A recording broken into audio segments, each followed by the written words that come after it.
My name is Lydia and I am an energy healer. My business is called Abundant Heart Space. I specifically work with empaths, meaning those people who are very empathetic, because I am an empath. And my journey started when I was a child, not understanding why I felt everything that everyone else felt and not knowing how to control that, right? And not even realizing that what I was feeling was actually other people's. We experience what other people are feeling when we are around other people. And this also happens when we're talking to them on the phone. We don't have to physically be around them to feel that way. And I'm telling you this just so that you understand a little bit about me and about my work before going forward. Today, I want to talk to you about change and about what happens when we are aligning ourselves with where we are really supposed to go, where the universe is telling us to go, when we're in alignment with our truth.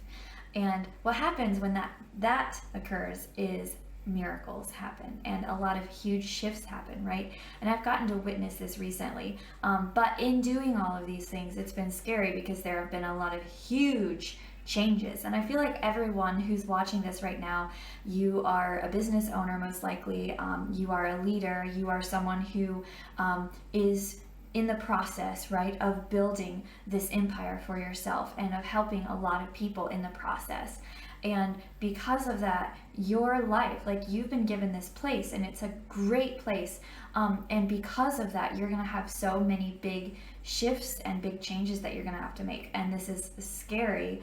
It's really scary, but it's also so beautiful. So if we can focus on the beauty in the change, then it sort of just shifts everything. Instead of focusing on the fear of, oh my goodness, I'm jumping off this cliff, like instead of focusing on that, you can focus on, oh my goodness, I'm about to see so many miracles happen and this is going to be the best thing. Like this change is going to really help my soul. So I really want to focus on miracles, and I want to tell you a little bit about my life and different times when I was stuck or in situations and what I did to be able to shift and to change. Before going there, I want to bring a verse of scripture, and I'm not sure exactly. It's in one of the epistles in the New Testament, but it's this verse that says, make your calling and election sure. Now, the way that I think about this verse is our calling is God's choice for us, okay? And our election is the choice that we have made for ourselves. And it's when those two are aligned that you're going to see miracles happen. And this alignment is so important. And that's not only talking about physically, right? I could be doing the work that God is telling me to do. I could be doing it in fear. Would that bring about the same fruit? No. Because if I'm living in fear, I'm not completely doing God's work, right? The way that I think about it is we're all going to have fear. That's part of, especially when it comes to stepping into the next place that God has for us. It's scary, right? And so there's fear that comes because our ego is very comfortable in our own little comfort zone, right? So going outside of our comfort zone brings about this fear. And that's just how we all are. I've never met a single person who is doing a work like this, having their own business and doing new things, even someone who doesn't have their own business, right? Anytime they're doing something new, there's fear that comes along with that. And this fear comes from the ego telling us like, hey, but what about my comfort zone? Like this is scary, right? And it's nice when we think about it like that, because it's like, it's actually trying to comfort us and to tell us like, be safe, right? And so we can just take a moment and talk to our ego and say, thank you for trying to help me with this. And I see you, I appreciate you, but what I'm being asked to do is going to be greater for me than if I were to stay in my comfort zone. So I appreciate you telling me that this is scary, and I'm going to continue going forward. And just sort of talking with the fear and understanding that this fear is actually working for us. Like it's trying to work for us, even though like it's not, you know what I mean? So, but when we actually talk to our fear, then we're able to just go forward and understand like, okay, got this. And sometimes if there's a certain thing that you're really feeling led to do, And the part of your brain is like, but what if, and you think of all of these things that could happen if you did this. Well, just take a moment and work through those in your brain and go backwards. Say like, okay, the worst thing that could happen is I die. So I was having a Facebook Live on my Florida Ser Tribu. I'm a co-owner in Florida Ser Tribu. It's a group of women on Facebook, and we were doing a live with a lady who came on, and she was talking about how she always does this, right? Like she kind of works through like, okay, worst case scenario, like literally the worst thing that could possibly happen here is I die. And when she said that, I was like, wait, what are you planning on doing anyway?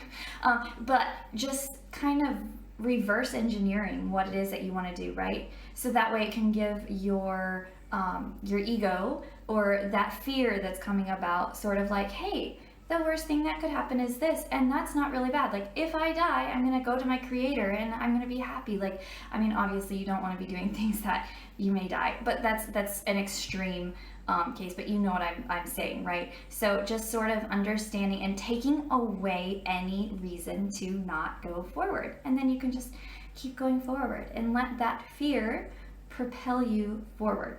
Okay, so I want to talk a little bit about my life, going all the way back to when I was 19. When I was 19, I became very sick and I didn't know what was going on, and I went to lots of different doctors and had blood tests and everything, and finally found out that I had this severe allergy to corn.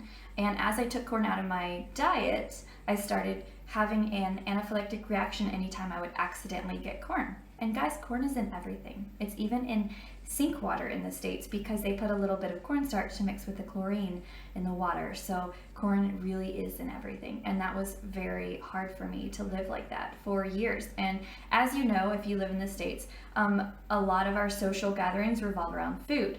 And I'm a very social person. So all of a sudden, I couldn't really be around a lot of my friends when they would be doing activities revolving around food, because it was just so hard for me to sit there and watch them eat this delicious food and not be able to, right? So this was a really low point in my life, and not only in that way, right, cutting out the food, but also like emotionally. Like I went from being 105 pounds to 95 pounds, and honestly 105 was pretty low for me because I'm about 5'4", and so you can imagine, like, that's really skinny, 95 pounds.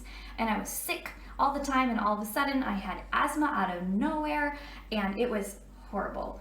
And they gave me like an albuterol machine and an inhaler, and I brought it around, and anytime I would hike or do anything, I had to bring it everywhere. It was just such an insane change for me because I went from being healthy to all of these things happening. And the doctors all said that this would be with me for the rest of my life. And I was in a very low. And around this time, I heard a podcast about manifesting and about how if there's something that our soul is desiring that is aligned with our highest good, then we can actually bring this to life. Now, this idea was fascinating to me, and I decided that I would try it out. So I wrote on a Post-it note, I wrote, I do not have any allergies. I also wrote, I do not have any canker sores, because one of the reactions to my allergies was I would get canker sores in my mouth. And guys, canker sores hurt so bad. And I put it on the mirror. I also wrote, I will exercise every day. Well, I'm just gonna go ahead and tell you I did not exercise every day. But after writing these things down, I started also praying every night and just begging God to bring me to people who could help me to fulfill what I had written down about not having allergies. And within a month of that happening, I found out, someone reached out to me about this lady in Missouri. So I, at the time, lived in Kentucky, and this lady was in Missouri. And I'm sorry, I know this is such a minor detail, it doesn't matter. I grew up in Kentucky. I was living in North Carolina when this happened. Just wanted to clarify. I was in North Carolina. And I, at the time, was running a music studio. I had 40 students, I'm a piano teacher, one of the things that I do outside of my energy healing business. And so I was really busy, right? It was a very busy point in my life. But I just put everything on hold, and I flew out to Missouri, and I was out there for a little over a week. And the very first day of the session with this lady, she says, what happened to you when you were 19? Because at this point we had talked for a while and figured out that my allergy came about when I was 19. And I was like, nothing, like my life was great. And things were going well. I had just met my husband, and she looks at me with these like all-knowing eyes, and she said, Lydia, were you molested? And at that point, I just got goosebumps all over, and I realized that yes, I had been. There was such a traumatic experience that I blocked it out. And I just said, like, I don't have time for that. Like, I'm just gonna go forward. Like, I'm gonna live my life positively, and I'm not gonna, try to sit in the pain of things that have happened to me. I'm just gonna go forward. That's kind of like how I live my life. And this experience was such an eye-opening experience. I was with her 6 days, 6 sessions. By the end of the sixth one, she says, you can now eat corn. And I'm thinking, like, are you crazy? Like, I have my EpiPen here, and I brought a donut, because I'm like, if I'm gonna die, I'm gonna die eating a donut.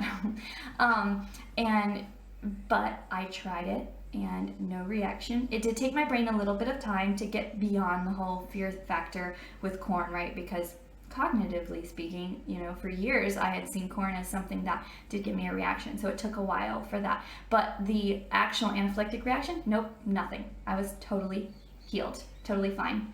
And I haven't had a blood test done, but I guarantee you that if I have a blood test done now, it wouldn't show up in my blood. And it did before. Like, that's how I found out that I had the allergy, is it showed up in my blood.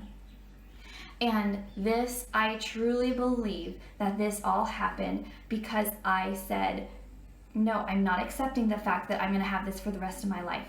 That's not going to happen, right? And I wrote it down on a Post-it note, and I surrendered, and I said, like, I don't know how this is going to work. I don't know how this shift is going to happen, but I believe that God can do this for me. And I believe that the universe will align things in the right way so that this can shift for me. And guess what?